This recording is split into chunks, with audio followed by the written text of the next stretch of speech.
At this juncture, we will hear the proposed budget of the NTC, the National Telecommunications Commission. We would like to welcome the NTC family, headed by its chair and other commissioners, namely Commissioner Cordova.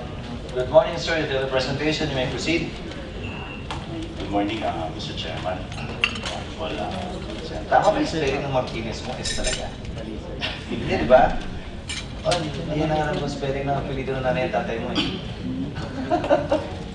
Please proceed, sir. Mr. Chair, good morning again. We go directly to the comparison of our revenues and our budget for since year 2008 up to the present. We have an estimated revenue, Your Honors, which is mandated by the Department of Finance and the Department of Budget and Management. So as of last year, the estimated revenue or the target revenue that was given to us was 3.9, but we were able to collect around 4.8 million. Yes. So it was an increase of 23% from from the excess of 23% from our estimated revenue.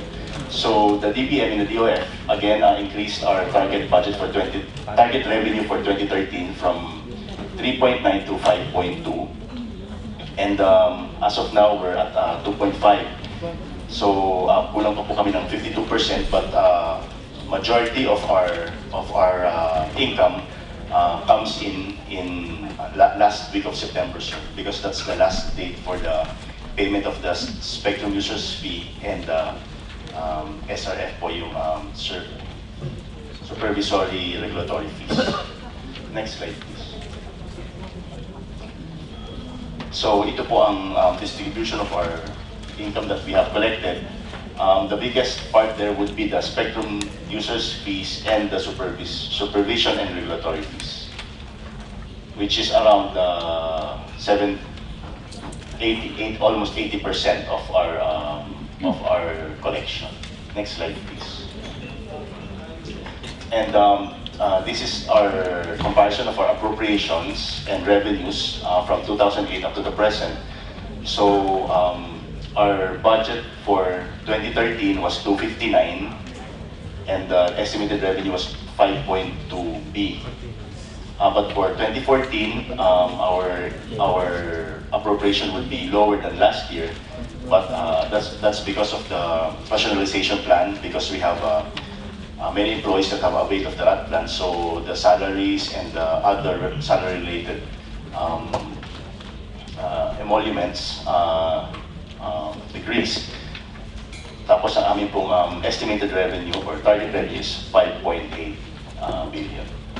Next slide, please. So we have here, Your Honors, our proposed income for 2014. And if you notice, most of the salaries, wages, the PS went down. The reason for this is that many of our employees availed of the RAT plan, which was imposed by the, which was approved by the DBM. So bumaba po ang salaries na matatanggap because of less personnel, and also the salary-related the benefits like the bonus and others also went down. Next slide, please. Ito po yung kadugtong ng PS. And then next slide. This is for MOE. There's an increase in our MOE for the traveling expenses. There's an increase of 223,000.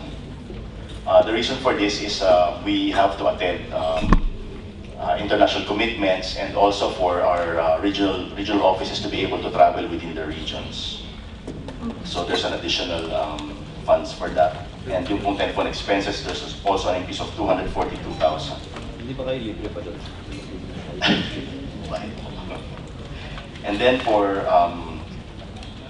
gasoline, oil, and other lubricants, 128,000. Next slide, please. And ito pong iba, like water expense, electricity, general services, all the others, wala po siyang increase or decrease. And then we also, there's also a capital expenditure that we had last year, which was 7 million that we don't have this year. So that would be a 14.5 million decrease from our 2013 ano po, from our 2013 budget. So from 259, it's 244. 259 million, it's 244 for this year. That's our budget for this year, for next year. I asked that you abbreviate your presentation because government's appropriation of their NEP is not even 10%, if I'm wrong, of what you'll be using. But I just have one question from Senator Soto.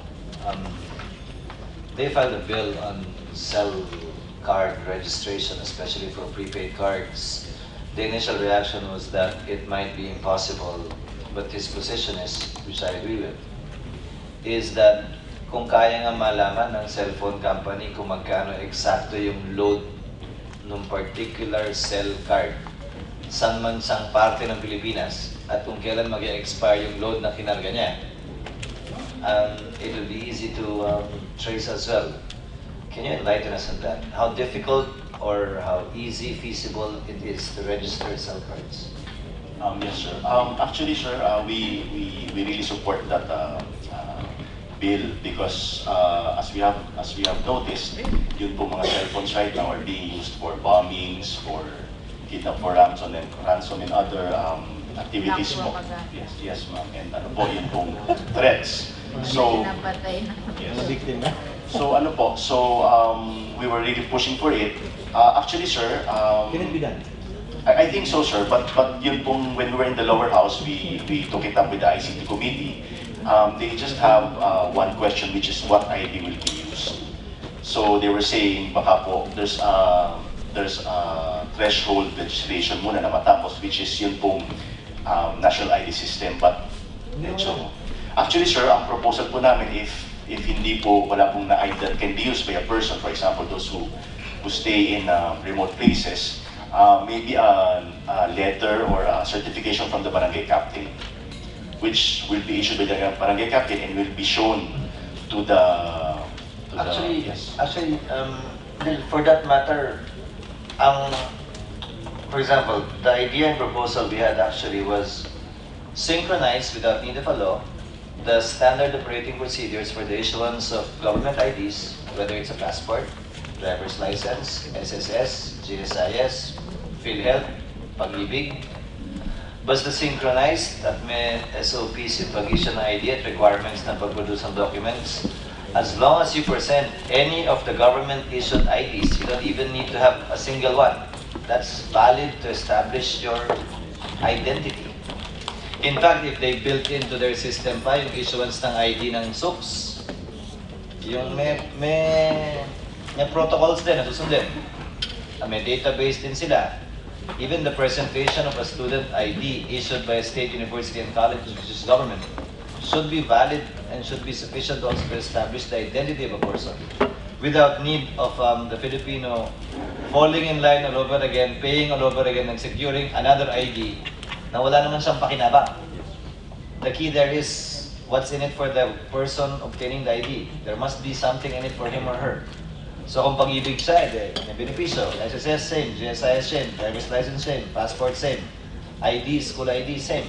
That should be enough. And by regulation, I think, you can easily establish that. Basta government-issued ID, it's enough to establish the person's identity. Kumuha sila ng ID dahil gusto nilang bumili ng loan. Okay lang yun, ma'am. Please. Actually, just to add, Mr. Chair and Madam Senator, we already talked to the Office of the Deputy Executive Secretary for Legal of the OP, and we submitted a proposal for the issuance of an executive order, sir. One last point, sir. What's the update with respect to the billings for cell phone companies?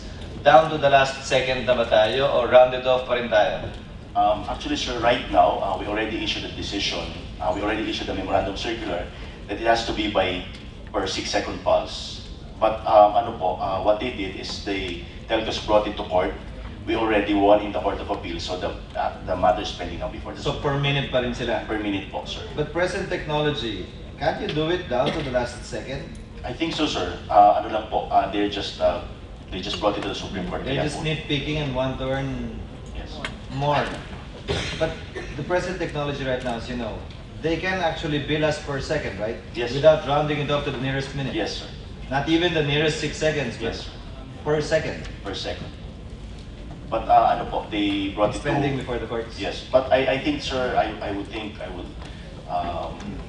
na the Supreme Court would not reverse kasi po dalawa na po kaming Manalo. manalo. Pero 6 seconds yun. 6 seconds po. per So six. by the time mapatupad yun at magpalabas kayo ng per second, korte na naman yan.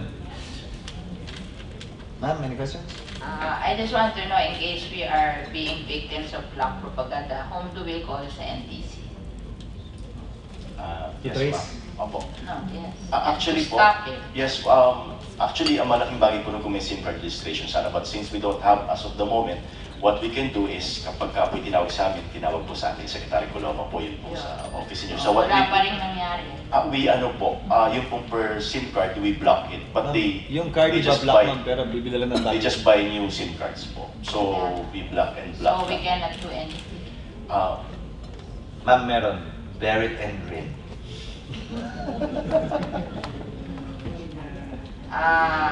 So we'll call you, Commissioner. Okay.